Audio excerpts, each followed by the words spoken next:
Hello dear students, how are you? कैसे हो आप लोग? बेहतर हो गए? पढ़ाई अच्छी चल रही है कि नहीं चल रही बेटा? अच्छे से पढ़ते रहो। आपका एग्जाम भी आना है, आपका एग्जाम पास आ रहा है, एग्जाम भी देना है, एग्जाम क्रैक भी करना है, सिलेक्ट भी होना है। माई गुरु यूट्यूब चैनल पे आपका हार्दिक स्वागत है। मैं आपका केमिस्ट्री मेंटर अंकित सर। आज हम लोग स्टार्ट करने जा रहे हैं बेटा एटॉमिक स्ट्रक्चर। आज हमारा का जो टॉपिक है वो है हमारा स्ट्रक्चर ऑफ एटम का, एटॉमिक स्ट्रक्चर इसको बोलेंगे। ये स्ट्रक्चर ऑफ एटम बोलो, कोई दिक्कत नहीं। एटॉमिक स्ट्रक्चर के अंदर हम वो जितने भी कॉन्सेप्ट आपके एग्जाम में आते हैं, इंपॉर्टेंट है, वो सभी इसमें कवर करेंगे। उनके एग्जांपल भी मैं आपको इस पर डिस्कस करूंगा। एक एक कॉन्सेप्ट के दो दो तीन तीन एग्जांपल भी आपको डिस्कस करूंगा बेटा, ठीक है ना। तो सबसे पहले जो बात करेंगे बेटा एटॉमिक स्ट्रक्चर में, सबसे पहले जो बात करेंगे फंडामेंटल पार्टिकल्स की बात करेंगे। What is fundamental particles?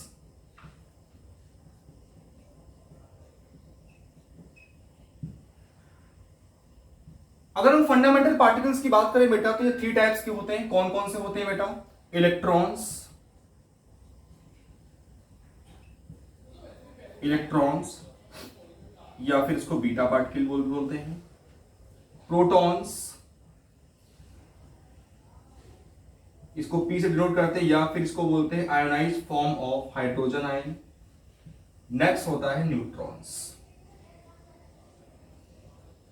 0 and 1 ऐसे रिप्रेजेंट करते हैं बेटा। सबसे पहला होता है बेटा इलेक्ट्रॉन, दूसरा होता है प्रोटॉन एंड थर्ड वन होता है बेटा न्यूट्रॉन, ठीक है। अब हम इनके प्रॉपर्टीज की बात करेंगे, चार्ज के बारे में बात करेंगे, इनके पे मास कितना होता है उसके बारे में बात करेंगे। तो अगर हम इलेक्ट्रॉन्स की बात करें बेटा, इलेक्ट्रॉन पे जो चार्ज होता है वो कितना होता है बेटा? माइनस का 1.6 इंटू 10 की पावर माइनस 19 कूलम होता है। तो चार्ज की तो दो यूनिट होती है, कौन कौन सी? एक होती है कूलम और दूसरी होती है ईएसयू। अगर हम ईएसयू के फॉर्म में देखें तो बोलेंगे हम 4.8 10 की पावर माइनस 10 ईएसयू। ईएसयू का फुल फॉर्म होता है बेटा इलेक्ट्रोस्टैटिक यूनिट। क्या होता है बेटा? Electrostatic unit. इस पर मास कितना होता है बेटा? 9.1 इंटू 10 की पावर माइनस 31 किलोग्राम। मास कितना होता है? 9.1 इंटू 10 की पावर माइनस 31 किलोग्राम होता है। ऐसे हम बात प्रोटॉन की करेंगे बेटा, तो प्रोटॉन पर कितना चार्ज होता है बेटा? प्रोटॉन पर प्लस का चार्ज होता है 1.6 इंटू 10 की पावर माइनस 19 कूलम चार्ज होता है, ठीक है। अगर हम ईएसयू में बात करें तो कितना होता है बेटा? प्लस का 4.8 इंटू 10 की पावर माइनस का 10 ईएसयू होता है। कितना होता है? प्लस का 4.8 इंटू 10 की पावर माइनस 10 ईएसयू होता है। इसका जो मास होता है बेटा 1.672 इंटू 10 की पावर माइनस 27 किलोग्राम होता है, ठीक है। तो ये मास हमारा किसका आया बेटा? प्रोटॉन का। हम थर्ड वन न्यूट्रॉन की बात करें तो न्यूट्रॉन पर जो बेटा चार्ज होता है बेटा कितना होता है? 0 होता है, और इसका जो मास होता है 1.675 इंटू 10 की पावर माइनस 27 किलोग्राम होता है। हमने बात किया बेटा इलेक्ट्रॉन की बात की, प्रोटॉन की बात की और न्यूट्रॉन्स की बात किया। अब हम क्या करेंगे? इनके मास की बात करेंगे। कभी कभी डायरेक्ट क्वेश्चन आता है कि एक बात बताओ, मास of electron, mass of proton और मास ऑफ न्यूट्रॉन में क्या ऑर्डर है, किसका ज्यादा मास है? तो बेटा देखो, सबसे ज्यादा मास किसका होगा? न्यूट्रॉन का मास होगा, उससे कम प्रोटॉन का। जो सबसे कम मास होगा बेटा किसका होगा? इलेक्ट्रॉन का मास होगा, ठीक है। अब हम बात करते हैं स्पेसिफिक चार्ज। स्पेसिफिक चार्ज क्या होता है? स्पेसिफिक चार्ज इक्वल टू बेटा होता है E by M. E by M के रेशियो को बोलते हैं specific charge, charge upon mass ratio. अगर हम बात करें बेटा, देखो जरा, चार्ज अपॉन मास की बात करें, charge upon mass of electron, charge upon mass of proton और charge upon mass of neutron की बात करें तो इन तीनों में अगर हम बात करेंगे तो आपको पता है स्पेसिफिक चार्ज इनवर्सली होता है मास के। तो जिसका मास ज्यादा होता है उसका स्पेसिफिक चार्ज क्या होगा बेटा? कम होगा। तो सबसे ज्यादा मास किसका होता है? सॉरी, सबसे कम मास किसका होता है? इलेक्ट्रॉन का होता है। तो उसका स्पेसिफिक चार्ज क्या होगा? ज्यादा होगा। तो ये होता है ई बाई एम का रेशियो। किसका बेटा ज्यादा होता है? इलेक्ट्रॉन का, उससे कम प्रोटॉन का, सबसे कम किसका होता है? न्यूट्रॉन्स का होता है। तो ये हमारी बात थी, छोटी छोटी बातें थी। फंडामेंटल पार्टिकल क्या होता है, उसके बाद स्पेसिफिक चार्ज क्या होता है, उसके बाद मास का जो ऑर्डर होता है वो क्या होता है, इसके बारे में बात किया। अब बेटा जो हम लोग बात करेंगे, एक इंपॉर्टेंट कंसेप्ट है इसमें आता है, वो होता है स्ट्रक्चरल मॉडल, एटॉमिक मॉडल की बात करेंगे बेटा। किसकी बात करेंगे? एटॉमिक मॉडल्स की बात करेंगे। तो हेडिंग पड़ेगी हमारी इसमें एटॉमिक मॉडल। जो मेन इंपॉर्टेंट कंसेप्ट है उसकी बात करेंगे। एटॉमिक मॉडल मेनली हमारे दो तरह के हैं बेटा। कौन कौन से हैं? एक है बेटा एटॉमिक मॉडल से पहले जो हम बात करेंगे, एक मिनट रुक जाना बेटा, थोड़ा सा ऑर्डर चेंज कर रहा हूं। एटॉमिक मॉडल के पहले हम बात करेंगे इसमें एटॉमिक नंबर की, स्ट्रक्चर, सीधे सीधे बोल सकते हैं आप कि रिप्रेजेंटेशन ऑफ एलिमेंट की बात करेंगे। किसकी बात करेंगे बेटा? रिप्रेजेंटेशन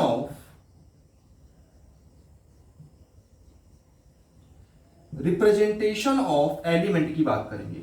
बहुत बेसिक सी चीज है, आपने पढ़ रखी है। इसके पीछे बताने का रीजन ये है कि इससे रिलेटेड जो हम अच्छे अच्छे क्वेश्चन करेंगे, लोगों को लगता है इजी आता है, लेकिन कभी कभी ऐसा क्वेश्चन हमारे सामने आ जाता है जो कि हमारे लिए टफ टास्क होता है सॉल्व करना। लेकिन मैं आपको उसकी ट्रिक बताऊंगा, कैसे सॉल्व करते हैं वही बताऊंगा आपको। किसी भी एलिमेंट को कैसे रिप्रेजेंट करते हैं बेटा? इस तरीके से रिप्रेजेंट करते हैं, ZXA, या फिर इसको हम लिख देते हैं ZXAS। ठीक है बेटा। अब देखो यहां पर होता क्या है, ये जो Z होता है क्या क्या रिप्रेजेंट करता है? Z आपको क्या बताता है? एटॉमिक नंबर के बारे में बताता है। क्या बताता है? उस एलिमेंट का या उस एटम का एटॉमिक नंबर क्या है, उसमें कितने नंबर ऑफ प्रोटॉन्स हैं और इसमें कितने नंबर ऑफ इलेक्ट्रॉन्स हैं। ए होता है बेटा उसका मास नंबर, या उसको बोलते हैं एटॉमिक मास। ठीक है बेटा। एक्स क्या होता है? एलिमेंट का सिंबल होता है, सिंबल ऑफ एलिमेंट। क्या होता है बेटा? Symbol of element. अब बात आती है, आपको इलेक्ट्रॉन के बारे में पता चल गया, न्यूट्रॉन प्रोटॉन के बारे में पता चल गया। अब बात आती है न्यूट्रॉन के बारे में कैसे पता करेंगे। तो बेटा नंबर ऑफ न्यूट्रॉन का फॉर्मूला होता है, नंबर ऑफ न्यूट्रॉन्स निकालने का जो फॉर्मूला होता है वो कोई टफ नहीं होता है, इज इक्वल टू होता है mass number minus number of proton. क्या होता है? Mass number minus number of proton. तो आप बोल सकते हो mass number is equal to होता है न्यूट्रॉन प्लस प्रोटॉन। तो न्यूट्रॉन प्लस प्रोटॉन के एडिशन को क्या बोलते हैं? नंबर मास नंबर, और इन्हीं को बोलते हैं न्यूक्लियॉन्स। क्या बोलते हैं? Number of nucleons. आपसे कभी पूछा जाए कि न्यूक्लियॉन्स के बारे में बताओ, तो न्यूक्लियॉन्स का मतलब होता है sum of proton plus neutron. Sum of proton plus neutron का मतलब क्या होता है बेटा? न्यूक्लियॉन्स होता है। और ये किसके इक्वल टू होता है बेटा? एटॉमिक मास या मास नंबर के इक्वल होता है। एक छोटा सा एग्जांपल लेके हम लोग इसकी बात करेंगे। अगर हमसे बोला जाए बेटा कि 20 कैल्शियम 40, आपको इसमें बताना है इसका एटॉमिक मास कितना है, इसमें कितने नंबर ऑफ प्रोटॉन्स हैं, इसमें कितने नंबर ऑफ इलेक्ट्रॉन्स हैं, इसमें कितने नंबर ऑफ, इसका एटॉमिक नंबर क्या है। तो जो सुनो बेटा, सबसे पहली बात, इसका जो एटॉमिक नंबर है Z इक्वल टू कितना है बेटा? 20 है। इसमें कितने प्रोटॉन्स हैं आपके पास बेटा? 20 हैं। कितने इलेक्ट्रॉन्स बेटा इसमें? 20 हैं। और न्यूट्रॉन्स कितने हैं बेटा इसमें? 40 माइनस 20 कितना है बेटा? 20 है। ये तो बहुत बेसिक सी बात थी, लेकिन अब इससे रिलेटेड जो क्वेश्चंस आते हैं कैसे आते हैं हम उनकी बात करेंगे। तो बेटा मैं बोर्ड पे सबसे पहला क्वेश्चन आपके सामने लिखने जा रहा हूं। इसका बहुत अच्छा क्वेश्चन है बेटा। इस पे जो बेस क्वेश्चन आता है हमारे लिए कभी कभी टफ टास्क हो जाता है उसको सॉल्व करना, लेकिन हम आपको ऐसा मेथड ड्राइव करेंगे, बताएंगे, जिससे आप बहुत इजी वे में आप क्वेश्चंस को सॉल्व कर लोगे। तो सबसे पहला क्वेश्चन आपके सामने लिखने जा रहा हूं।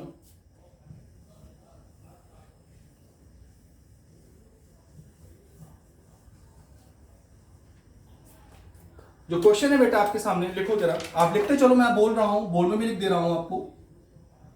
देखो बेटा, सबसे पहला क्वेश्चन है, an element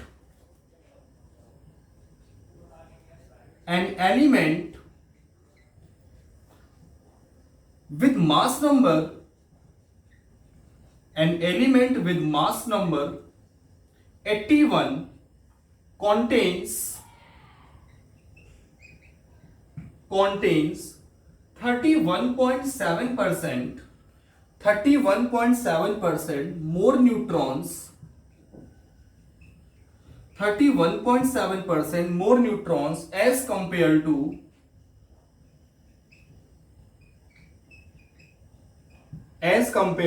protons, assign the atomic symbol,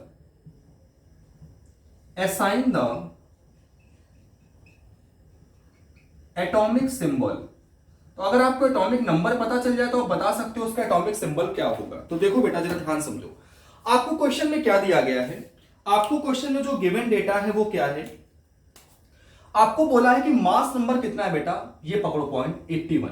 mass number का मतलब होता है sum of neutron plus proton. तो सम ऑफ न्यूट्रॉन प्लस प्रोटॉन कितना दिया गया बेटा? 81, equation number first.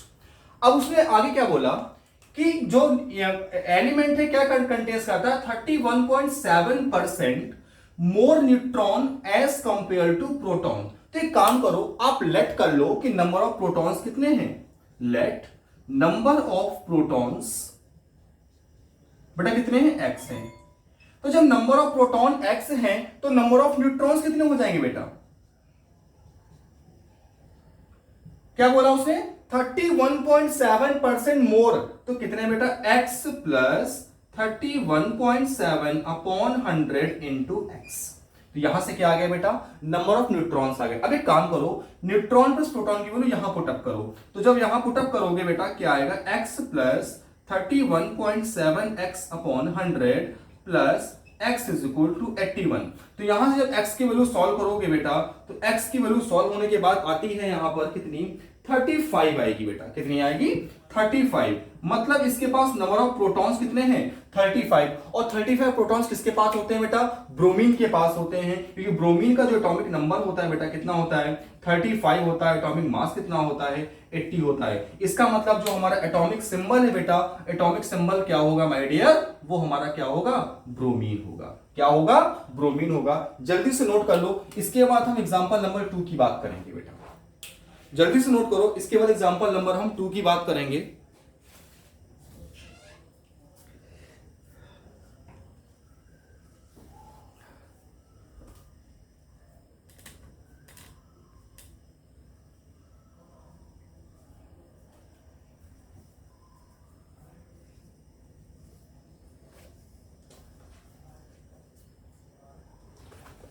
Example number 2 की बात करेंगे। ये भी अच्छा एग्जाम्पल है, एनसीईआरटी का क्वेश्चन है आपकी। देखो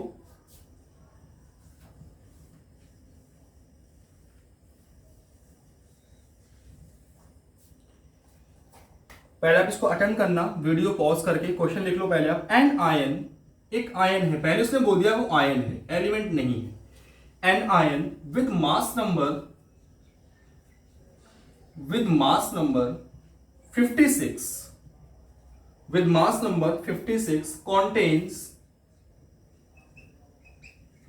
contains 3 unit of positive charge, 3 unit of positive charge and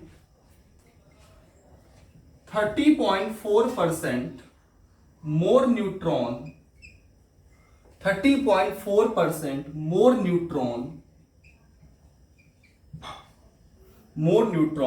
assign the symbol of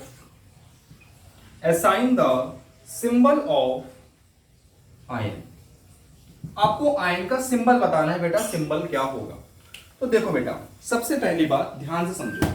आपको उसने बोल रखा है कि एक आयन है, सबसे पहली बात आयनिक फॉर्म है, मास नंबर कितना है बेटा, 56 है। मास नंबर से आपको पता चल गया कि जो सम ऑफ प्रोटॉन प्लस न्यूट्रॉन है, sum of proton plus neutron कितना है बेटा, 56 है। ठीक है, ये हमारी इक्वेशन नंबर फर्स्ट हो गई। अब इजी हो जाए क्वेश्चन। अब कह रहा है कि उस आयन पे 3 यूनिट का पॉजिटिव चार्ज है। तो कोई भी मान लो बेटा, कोई भी हमारे पास एलिमेंट ए है, उस पर कितना चार्ज, ई मान लो, ई है, उस पर +3 का चार्ज पहले से ही है। इसका मतलब है कि जब पॉजिटिव चार्ज होता है तो इलेक्ट्रॉन्स क्या होते हैं, उतने कम होते हैं। तो बेटा प्रोटॉन्स कितने होंगे यहाँ पे, तो नंबर ऑफ प्रोटॉन्स बेटा कितने होंगे यहाँ पर, नंबर ऑफ प्रोटॉन्स। वैसे मान लिया हमने इसमें प्रोटॉन x है, तो टोटल नंबर ऑफ प्रोटॉन्स कितने होंगे, x+3 हो जाएगा, क्योंकि पहले से ही वो आयनिक फॉर्म में दिया है, ना कि एलिमेंटल फॉर्म में दिया है। अब बात करते हैं नंबर ऑफ न्यूट्रॉन्स की, कितने होंगे बेटा, तो number of neutrons is equal to हो जाएगा x प्लस कितना परसेंट ज्यादा है बेटा, 30.4 अपॉन 100 इंटू एक्स। अब एक काम करो, ये डेटा उठाओ, यहां से नंबर ऑफ प्रोटॉन्स, यहां से नंबर ऑफ न्यूट्रॉन्स, यहां पे वहां पुट करो। जब पुट करोगे तो x की जो वैल्यू आएगी वो बेटा कितनी आएगी, 23 आएगी। तो ये तो x क्या आया बेटा, एलिमेंट के फॉर्म में। अब नंबर ऑफ प्रोटॉन्स है कितने एलिमेंट में, तो कितने हो जाएंगे बेटा, टोटल नंबर ऑफ प्रोटॉन्स 26 हो जाएंगे। कितने हो जाएंगे, 26। और आपको पता है 26 प्रोटॉन किसके पास होते हैं बेटा, आयरन के पास होते हैं। तो 26 Fe56 ये आएगा आपके पास। और इसकी बात करेंगे तो ये हो जाएगा Fe+3, क्योंकि आपके पास 23 इलेक्ट्रॉन आ रहे हैं। आपने x क्या माना था, नंबर ऑफ इलेक्ट्रॉन लेट किया था कि number of electron equal to क्या है हमारे पास, x है। तो आपने जब x लेट किया था तो इलेक्ट्रॉन्स कितने आ गए, 23। मतलब यहां पर 26 एटॉमिक नंबर, 26 इलेक्ट्रॉन आयरन के पास है, तो कितने होंगे इसके पास बेटा, 23 हो जाएंगे। 26 - 3 इक्वल टू कितना हो जाएगा, 23 हो जाएंगे। तो ये आपका सेकंड क्वेश्चन हुआ जो कि इंपॉर्टेंट था, ऐसा क्वेश्चन पेपर में आ सकता है और पूछा जाता है क्योंकि ये एटॉमिक नंबर से रिलेटेड जो क्वेश्चन आते हैं उनसे थोड़ा एडवांस लेवल का क्वेश्चन होता है। इसके बाद एक क्वेश्चन की और बात करेंगे हम लोग, और जल्दी से लिखो क्वेश्चन, इसको नोट करो बेटा।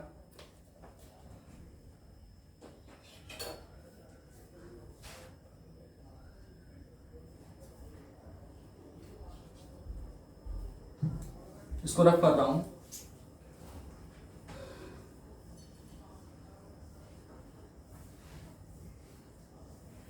नेक्स्ट क्वेश्चन है हमारे पास,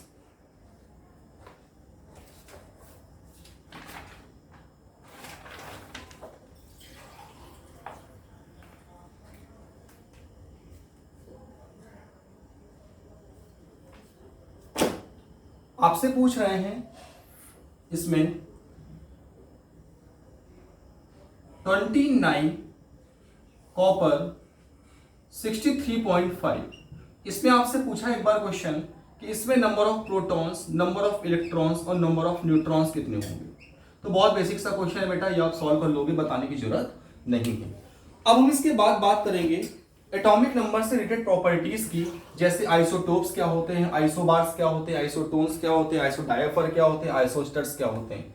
तो सबसे पहले हम बात करेंगे यहां पर आइसोटोप्स की बात करेंगे। बेसिक सी चीजें आप पढ़ के आए हो, आपको आती होंगी, ज्यादा बताने की जरूरत नहीं है। आइसोटोप्स बेटा क्या होते हैं, वो एलिमेंट या वो सब्सटेंस होते हैं जिनका एटॉमिक नंबर तो सेम होता है बट एटॉमिक मास डिफरेंट होता है। क्या होता है इसमें, एटॉमिक नंबर बोल सकते हैं, नंबर ऑफ प्रोटॉन क्या होते हैं, इसमें नंबर ऑफ प्रोटॉन्स क्या होते हैं, वो सेम होते हैं। कितने होते हैं बेटा, सेम होते हैं, बट डिफर क्या होता है, डिफर होते हैं बेटा क्या, नंबर ऑफ, सॉरी डिफर क्या होता है उसका, मास नंबर डिफर होता है। ठीक है, एग्जांपल देखो, जैसे बेसिक सा एग्जांपल है 8O16 8O17, ऑक्सीजन के दो आइसोटोप्स हैं 8O16 8O17, दोनों के प्रोटॉन्स क्या है, सेम है, बट दोनों में क्या डिफर है, mass number. Next example 6C12 6C14, तो यहां पर कार्बन के दो आइसोटोप्स हैं बेटा, इसका मास नंबर क्या हुआ बेटा, डिफर है, बट नंबर ऑफ प्रोटॉन्स क्या है, दोनों में सेम है। तो ये क्या होता है, आइसोटोप्स होता है। आगे बात करेंगे हम लोग आइसोबार्स की क्या होते हैं। तो आइसोटोप्स के बाद आइसोबार्स क्या होते हैं, जस्ट रिवर्स होता है।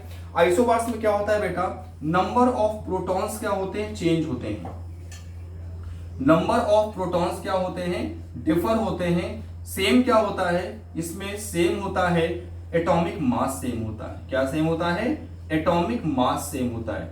अगर आपसे रिलेशन पूछा जाए कि जरा बताओ बेटा 6C14 और 7N14 में क्या रिलेशन है, तो जरा बताओ बेटा, इनका एटॉमिक नंबर दोनों का, या सॉरी नंबर ऑफ प्रोटॉन्स क्या है, डिफर है, बट एटॉमिक मास जो मास नंबर है वो क्या है, सेम है। इसका मतलब ये दोनों आपस में क्या होंगे, ये दोनों आपस में आइसोबार्स होंगे। क्या होंगे बेटा, दोनों आपस में आइसोबार्स होंगे। ठीक है, अब हम लोग जो बात करेंगे बेटा आइसोटोन्स की बात करेंगे कि व्हाट इज आइसोटोन्स, क्या होते हैं।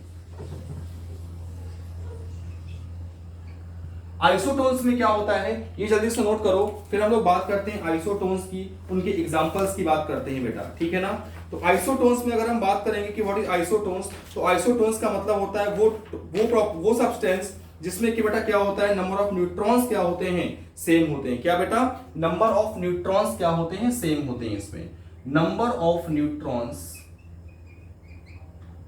Will be same. एग्जाम्पल देखो बेटा 1H3 और 2He4, अगर आप इसमें नंबर ऑफ न्यूट्रॉन्स निकालोगे, इसमें बेटा कितना आएगा, 3 - 1 कितने आएंगे बेटा, 2। यहां पे नंबर ऑफ न्यूट्रॉन्स निकालो, 4 - 2 बेटा कितना आएगा, 2 आएगा। दोनों के पास नंबर ऑफ न्यूट्रॉन सेम है, इसका मतलब हम क्या बोल सकते हैं बेटा, ये दोनों कैसे हैं, आइसोटोनिक हैं, सॉरी आइसोटोन्स हैं हमारे। कैसे हैं हमारे बेटा, ये आइसोटोन्स हैं। ठीक है बेटा, अब हम बात करेंगे इसके आगे आइसो इलेक्ट्रॉनिक स्पेसीज क्या होती हैं। आइसो इलेक्ट्रॉनिक स्पेसीज, ये सब क्वेश्चन बेटा बहुत बेसिक से होते हैं और इन पे बेस्ड क्वेश्चन आता है मेंस के एग्जाम में या नीट के एग्जाम में। ठीक है, और हमें वहां पर बहुत कम टाइम में सॉल्व करना होता है क्योंकि हमारे पास केमिस्ट्री के लिए कम टाइम होता है, बाकी सब्जेक्ट को ज्यादा टाइम देना होता है। बिकॉज आपको पता है, आपको पहले बता चुका हूं इसको, कि केमिस्ट्री स्कोरिंग सब्जेक्ट होता है, इसमें अच्छा स्कोर करने से हमारा क्या सिलेक्शन श्योर हो जाता है। देखो आइसो इलेक्ट्रॉनिक का मतलब होता है, आपको वर्ड पता, आइसो का मतलब बेटा क्या होता है, सेम होता है। क्या होता है, सेम होता है। इलेक्ट्रॉनिक का मतलब नंबर ऑफ इलेक्ट्रॉन्स। ठीक है, इसमें क्या होता है, सेम नंबर ऑफ इलेक्ट्रॉन्स होते हैं। क्या होता है बेटा, same number of electrons. Example देखो बेटा, जैसे आपकी बात करें n - 3 और नियॉन।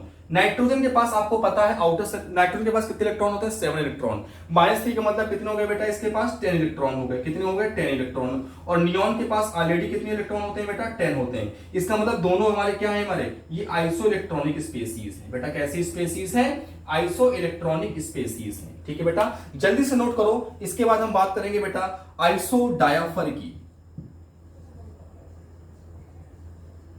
तो आपको बता दिया मैंने आइसोटोप्स क्या होता है, आइसोटोन्स क्या होते हैं, आइसोबार्स क्या होते हैं बेटा।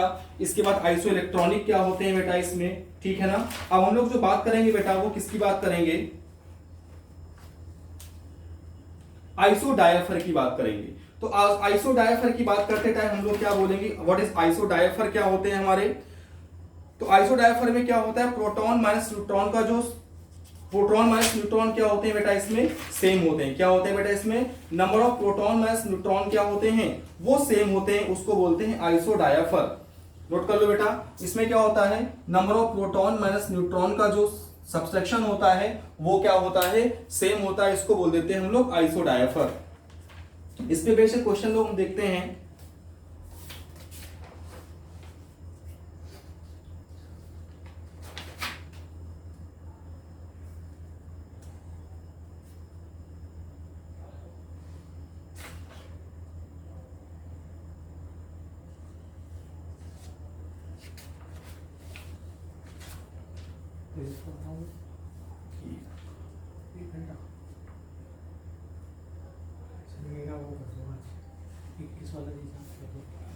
एयरटेल आज काम नहीं करता पता नहीं 0 वाला डेट नहीं हो गया खत्म। अभी 1 घंटे से पहले कर दोगे क्या अभी कर देंगे उससे करोगे इससे बीच में थोड़े लोग तक करोगे। ठीक है बेटा अब हम लोग इसके आगे बात करेंगे कि एटॉमिक मॉडल के बारे में बात करेंगे। कौन कौन से एटॉमिक मॉडल है हमारी। इससे बेस्ड क्वेश्चन मैं आपको डीबीपी में प्रोवाइड करा दूंगा वो आप कर लेना और उसमें शॉर्ट नोट्स भी लिख दूंगा कि जो बच्चे इसमें शॉर्ट नोट्स भी आ जाएंगे आपके। देखो अब हम लोग जो बात करेंगे एटॉमिक मॉडल की बात करेंगे बेटा। किसकी बात करेंगे एटॉमिक मॉडल की बात करेंगे। एटॉमिक मॉडल में जो मोस्ट इंपॉर्टेंट आता है वो हमारा रदरफोर्ड मॉडल आता है। एटॉमिक मॉडल में मैं उसका ब्रीफ डिस्क्रिप्शन दूंगा आपको और बताऊंगा आपको कि इसका कंक्लूजन क्या थे उसके ऑब्जर्वेशन क्या थे। हुआ क्या एटॉमिक मॉडल किसके बाद दो है हमारे थॉमसन और रदरफोर्ड। थॉमसन एटॉमिक मॉडल इसको बोलते हैं प्लम पुडिंग मॉडल और दूसरा होता है बेटा हमारा Rutherford atomic model. Thompson model से ये पता चला था कि कोई एटम हमारा कैसा होता है बेटा इलेक्ट्रिकली न्यूट्रल होता है। बट रदरफोर्ड एटॉमिक मॉडल से क्या पता चला कि किसी भी एटम के पास क्या होता है उसका मैक्सिमम पार्ट तो खाली होता है एम्प्टी होता है लेकिन उसके एक ऐसा पार्ट मिड में होता है या साइड में कहीं भी होता है इस पर कैसा चार्ज होता है बेटा पॉजिटिव चार्ज होता है। और उसी से डिस्कवर हुआ रदरफोर्ड ने बताया न्यूक्लियस के बारे में कि किसी भी एटम में क्या प्रेजेंट होता है न्यूक्लियस प्रेजेंट होता है। ठीक है बेटा आगे हम इसमें बात करेंगे रदरफोर्ड एटॉमिक मॉडल की। तो हेडिंग पड़ेगी रदरफोर्ड एटॉमिक मॉडल बिकॉज जो आपके एग्जाम के बेसिस पे देखा जाए तो रदरफोर्ड इंपॉर्टेंट मॉडल है। देखो होता क्या है इसमें ध्यान से समझना। रदरफोर्ड ने क्या किया अल्फा पार्टिकल्स की बम्बार्डिंग कराई किसी एटम पे और उस बम्बार्डिंग कराने के बाद उन्हें पता चला कि जो अल्फा पार्टिकल है मान लिया कोई एटम रखे हुए हैं ये बहुत सारे एटम रखे हुए हैं ऐसे रखे हुए हैं और यहां से अल्फा पार्टिकल क्या हो रहे हैं बेटा गुजर रहे हैं। अब आपको पता है अल्फा पार्टिकल पे कैसा चार्ज होता है पॉजिटिव चार्ज होता है। ठीक है अल्फा पार्टिकल पर कैसा चार्ज होता है बेटा पॉजिटिव चार्ज होता है। देखो इससे ये बताया कि मैक्सिमम अल्फा पार्टिकल क्या कर गए सीधे निकल गए बेटा स्ट्रेट निकल गए बिल्कुल। और स्टेट तभी निकलेंगे जब उसका पार्ट क्या होगा खाली होगा। कैसा होगा बेटा खाली होगा।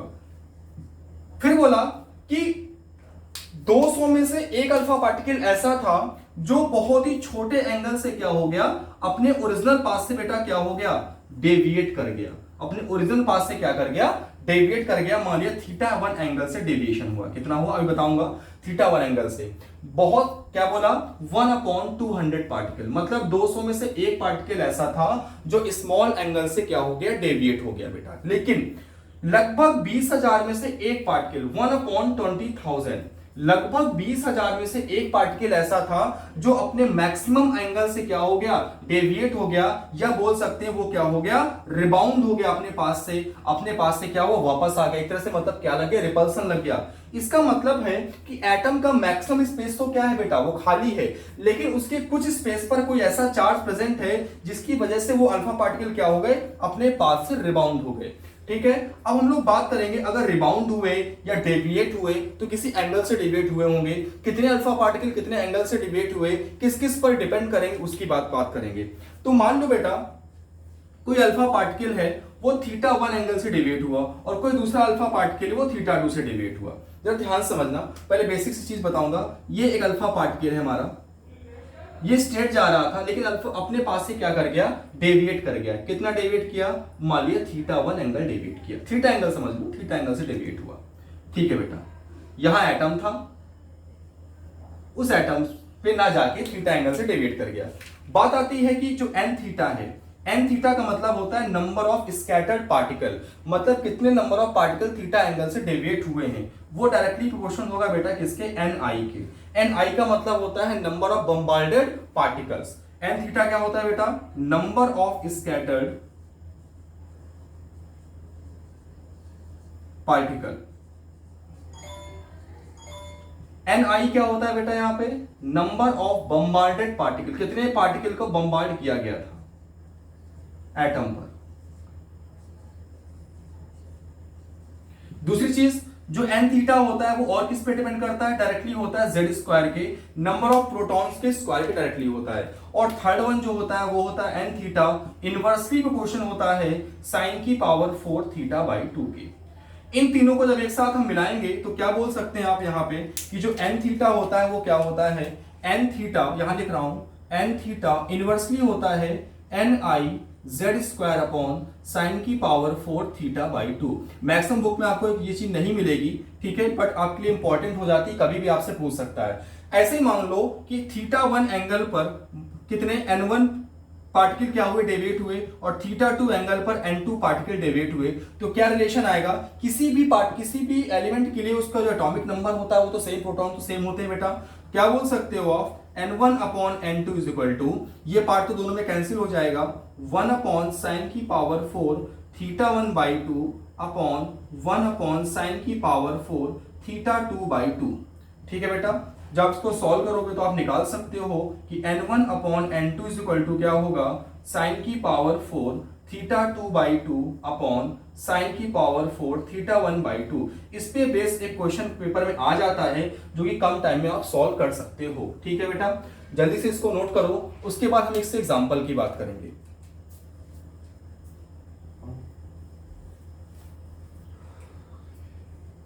अरे इससे कर दो ना। नहीं होती सर, क्यों? सीरीज में पढ़ाया 90 जो बैंक से लेके करने में आ जाएगा। आधे घंटे हो गए बस।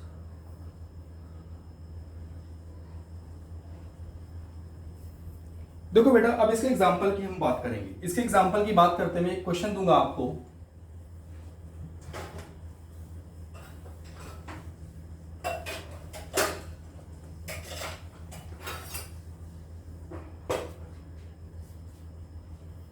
Write down.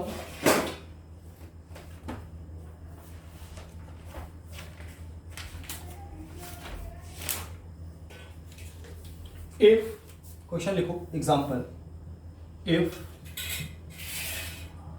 120 particles, if 120 particles, if 120 particles are deflected at an angle,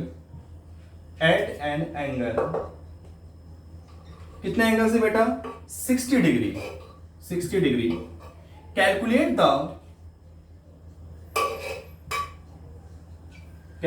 the number of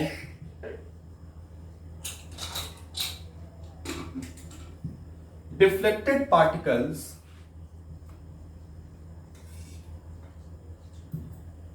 eight an angle of 90 degree. आपसे पूछ रहा है कि अगर 120 पार्टिकल्स 60 डिग्री से डिफ्लेक्ट होते हैं तो कितने नंबर ऑफ पार्टिकल्स जो होते हैं 90 डिग्री से क्या होंगे, डिफ्लेक्ट होंगे। ठीक है, चलो इसकी बात करते हैं।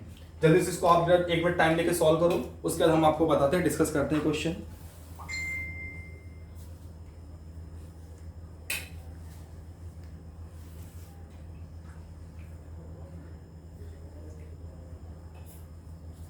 देखो बेटा, सबसे पहली बात, ये आपका N1 हुआ, ये आपका θ1 हुआ, ठीक है, ये आपका θ2 हुआ और इसका N2 पूछ रहा आपसे।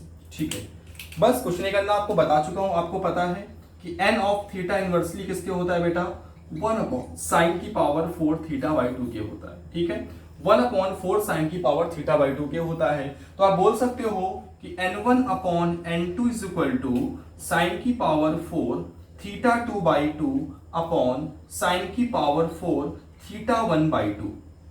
अगर यहाँ पे हम वैल्यू पुटअप करें तो n1 की वैल्यू बेटा 120 है, आपसे n2 की वैल्यू पूछी है साइन की पावर 4 θ/2, θ2 का मतलब हो गया 90 डिग्री, इसका बाई 2 करोगे मतलब क्या हो गया 45 डिग्री, अपॉन ऐसे θ1 60 डिग्री है बेटा, बाई 2 करोगे 30 डिग्री होगा, साइन की पावर 4 30 डिग्री। ठीक है, 120 बाई अपॉन n2, ठीक है, इज इक्वल टू साइन 45 बेटा कितना होता है 1/√2 होता है, ये होगा 1/√2 की पावर 4, सेम एज साइन 30 1/2 होता है, ये होगा 1/2 की पावर 4। जब आप इसको सॉल्व करोगे बेटा कितना आएगा, 1/√2 की पावर 4 कितना आएगा बेटा, वो आएगा 4 आएगा बेटा, कितना आएगा, तो ये होगा 1/4 और 1/2 की पावर 4 कितना आएगा 1/16। जब इसको सॉल्व करोगे बेटा तो n2 की जो वैल्यू आती है कितनी आती है 30 आती है। इसका मतलब 30 पार्टिकल ऐसे होंगे जो 90 डिग्री से क्या होंगे, डेविएट होंगे। वैसे भी यार आप देखो ना, जो थीटा एंगल है, जो नंबर ऑफ पार्टिकल्स है और थीटा एंगल एक दूसरे से क्या इनवर्स है। अगर एंगल ज्यादा है तो नंबर ऑफ पार्टिकल्स क्या होंगे, कम होंगे, और एंगल कम है तो नंबर ऑफ पार्टिकल्स क्या होंगे, ज्यादा डेविएट होंगे। ठीक है ना, ये तो बात थी रदरफोर्ड एक्सपेरिमेंट की। अब इनकी एप्लीकेशन की बात करेंगे, इससे क्या क्या हमें बात पता चली। इससे बात हमें रेडियस ऑफ न्यूक्लियस की बात पता चली, ठीक है, और उसके वॉल्यूम से क्या क्या रिलेशन हम निकाल सकते हैं, उन सब के बारे में बात करेंगे। तो देखो बेटा, सबसे पहले बात आती है एप्लीकेशन ऑफ रदरफोर्ड मॉडल की। तो एप्लीकेशन ऑफ रदरफोर्ड मॉडल में हम लोग क्या देखते हैं, एप्लीकेशन ऑफ रदरफोर्ड मॉडल में हम लोगों ने क्या बात की, इसमें हम बात करेंगे एटम के रेडियस और न्यूक्लियस के रेडियस का ratio. Radius of atom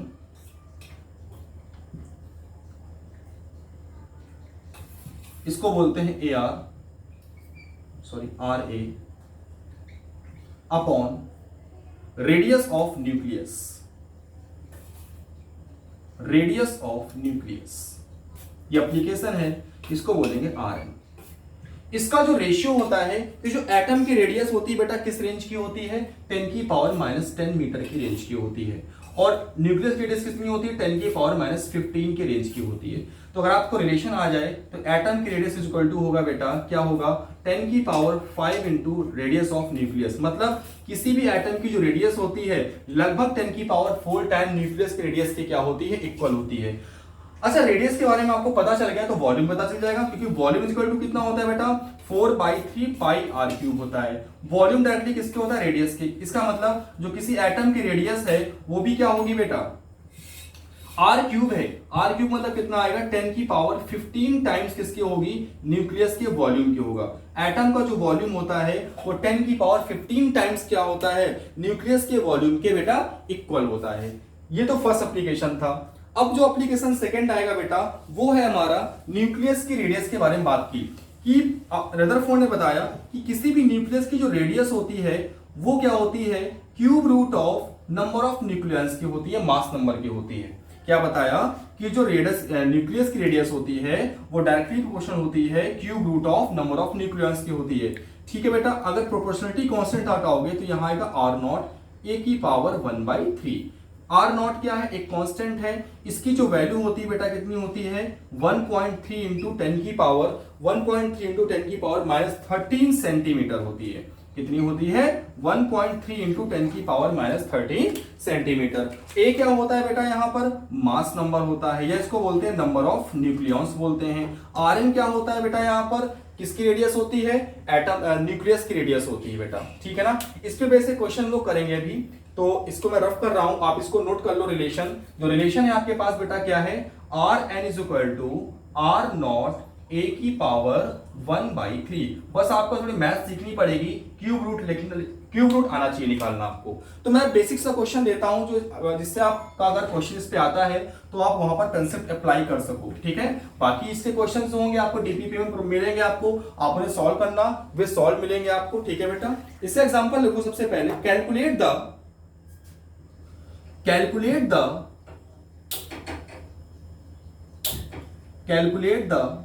radius of nucleus that contains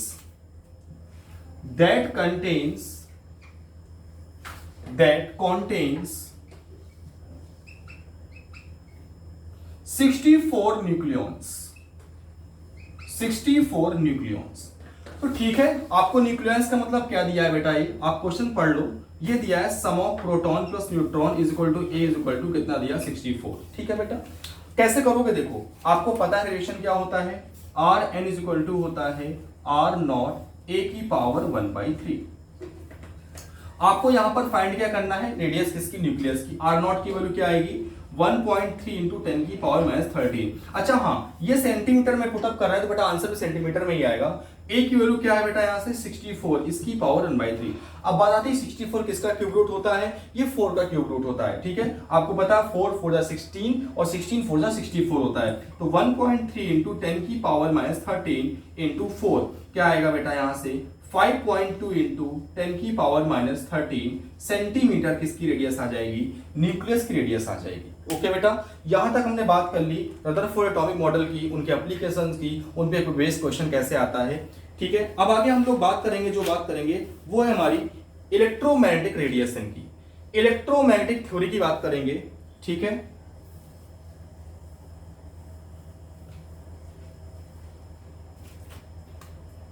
electromagnetic radiation हम लोग इसकी बात करेंगे। अब ये क्या होता है,